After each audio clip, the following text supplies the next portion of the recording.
I always wondered what it would look like if Nightwing and Daredevil were a dynamic duo. How would they fare against the forces of Wilson Fisk and the Court of Owls? Both of them are very agile, both of them are martial artists, both of them are very acrobatic, and they both literally use batons. Both don't like to kill. Most of their fights, I feel like both of them are the underdogs. Nightwing be fighting super soldiers, monsters, and all type of aliens. Like, he literally fights Deathstroke on a daily basis. And then you have Daredevil.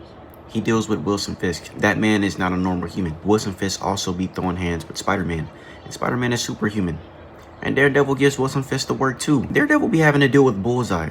I don't even need to say anything about Bullseye, the one who never misses. That man was a sharpshooter on the Dark Avengers run. I think it's perfect though, because Daredevil, with his senses versus Bullseye's aim. I also like to look at how would Daredevil fare against Nightwing's villains and how would Nightwing fare against Daredevil's villains. Which one would have the more difficult time? Could Matt Murdock solve the cases of Gotham? And could Nightwing do his detective work in Marvel's New York? I would really love to see Daredevil work with Jason Todd. How Nightwing would go about working with Punisher. I think both of them would lose their minds. There have been so many times I've seen in comics where Daredevil was just fighting unwinnable matches. This man has fought Wolverine when he was possessed. He's went up against the Hulk. He's went up against Thanos. He has went up against Silver Surfer. You can apply that same thing to Nightwing. No, he's a human, no powers. He's a peak human at best. If you are an associate of Batman, just know you about to be putting in work every day for the rest of your life. Whether you want to be a hero or not. Whether you decide to suit up or go to them and stop the crime's going to come to you just because you're close to Batman and you know Bruce Wayne.